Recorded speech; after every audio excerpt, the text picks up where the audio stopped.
Bwana asifiwe, nifanyeni namna hiyo. Bwana asifiwe. Amen. Jina langu ni Ibrahim Ranja. Mimi nimekuja Yesu Kristo. Haleluya. Mimi nimekuja katika ibada nje ya Mungu. Hiyo kitu ya Susan na hiyo mimi naomba.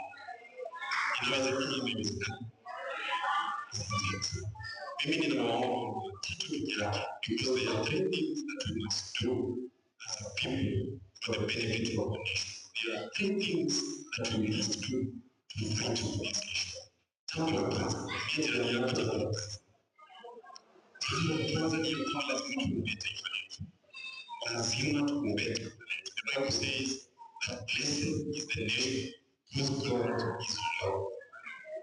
Blessed is the nation whose God is Lord. Tunalilia Bwana, tunalia hata katika mambo yetu, tunamwambia kwa Mungu katika mambo yetu. Bwana asifiwe sana. And when God rules in our nation, kila kitu itakuwa kinasumbua. Bwana asifiwe sana. Jambo la pili ambalo lazima tufanye kupigania taifa letu ni ya kwamba ni ile tenzio that we must also fight in our needs and in the streets.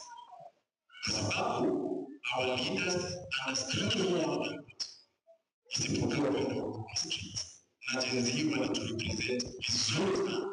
Na mimi I am so proud and I am inspired by the Gen Z on the path. Maana wanatuwakilisha sawa sawa. Bwana asifiwe. Na sisi hata sisi tunasema if the streets call, we will respond to the call.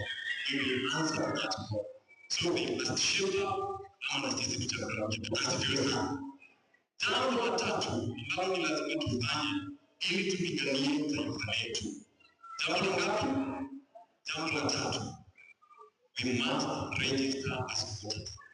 The young people who are here and you have not registered as a voter. Kuna mtu alisema that bad things don't happen or we don't elect bad leaders because of bad voting or poor voting. It is because of the good people who fail to vote. Tunaelewana Bwana asifiwe. Tuko pamoja. So young people, I am speaking to you at America that we must register as voters. Ile risasi yenye tunayo ya kujibu antam. Sio ingine ni risasi ya kura yako. Bwana asifiwe sana. Mungu awabariki sana. Mimi ninawapenda. Jina ni Ibrahim Ranja, the next governor of Nakuru County in 2027.